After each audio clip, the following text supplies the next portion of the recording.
বাংলাদেশে শিশু হৃদরোগের সংখ্যা যেন দিন দিন বেড়েই যাচ্ছে। যতই দিন যাচ্ছে ততই আমরা রোগীর চাপে হিমশিম খাচ্ছি। বাংলাদেশের যে স্ট্যাটিস্টিক্স আছে, যে পরিসংখ্যান আছে, তাতে দেখা যায় প্রতি 1000-এ 8 জনের কমপক্ষে 8 জন শিশু হৃদরোগে আক্রান্ত, এবং বর্তমান সংখ্যা মনে হচ্ছে আরও বেশি হবে যদি বড় আকারে কোনো পরিসংখ্যান গ্রহণ করা হয়। তো এই রোগগুলোর এই প্রাদুর্ভাব কেন হচ্ছে, অনেকে এটা জানতে চান যে কেন এত বেশি বেড়ে যাচ্ছে। প্রথম কথা যে আমাদের এই জীবন ধারণের পদ্ধতি, আমাদের জীবন মান, আমাদের সচেতনতা, এগুলো অনেক কিছুর উপর নির্ভর করে।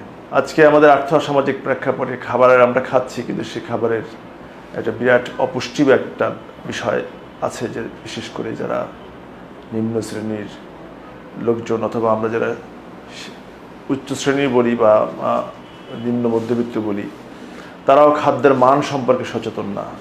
তাদের এই কারণের জন্য অনেক সময় শিশু হৃদরোগগুলো হয়, অপুষ্টি যেটাকে আমরা বলতে চাচ্ছি।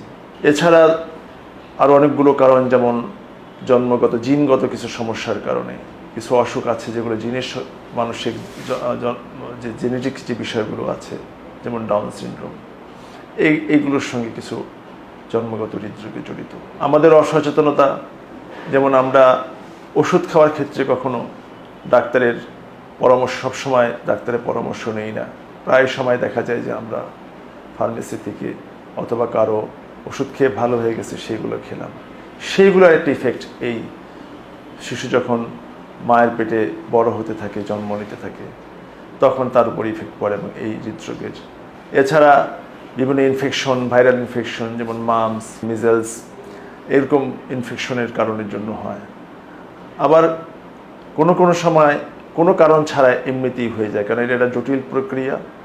জন্মের সময় মায়ের পেটে যেভাবে হৃদযন্ত্র তৈরি হয়, সেটা একটা জটিল প্রক্রিয়া। সেই প্রক্রিয়া কোনো কারণে যদি ব্যত্যয় ঘটে, তখন দেখা যায় যে এই সমস্ত হৃদরোগগুলো হয়ে যায়। যারা একটু ফিজিক্যাল অ্যাক্টিভিটিস যাদের বেশি, যাদের মেন্টাল টেনশন বেশি, এবং একটু অধিক বয়সে যারা বাচ্চা নেন তাদের সমস্ত, এবং অধিক বয়সে যারা নেন তাদের যেমন আছে, এবং একদম কম বয়সে যারা বাচ্চা নেন, 16 বছর, 15 বছর, 17 বছর যাদের বাচ্চা নেন, তাদের ক্ষেত্রেও তাদের সন্তানদের ক্ষেত্রেও দেখা যায় হৃদরোগের ঝুঁকিটা অনেক বেশি থাকে।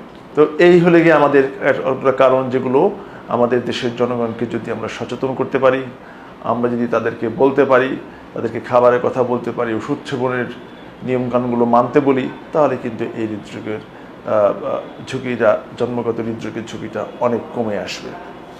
এছাড়া তো অসুখ, সেটা বললাম, জন্মগত কোনো কারণ ছাড়াও এটা হওয়ার সম্ভাবনা আছে। আর এটা হলে ফ্যাক্ট যেটার আর্থসামাজিক প্রেক্ষাপটের, এটা একটা ফ্যামিলির উপরে এটা অনেক একটা চাপ তৈরি হয়। কারণ এই বাচ্চাটার জন্ম থেকে শুরু করেই সে কখনোই সুস্থ থাকে না।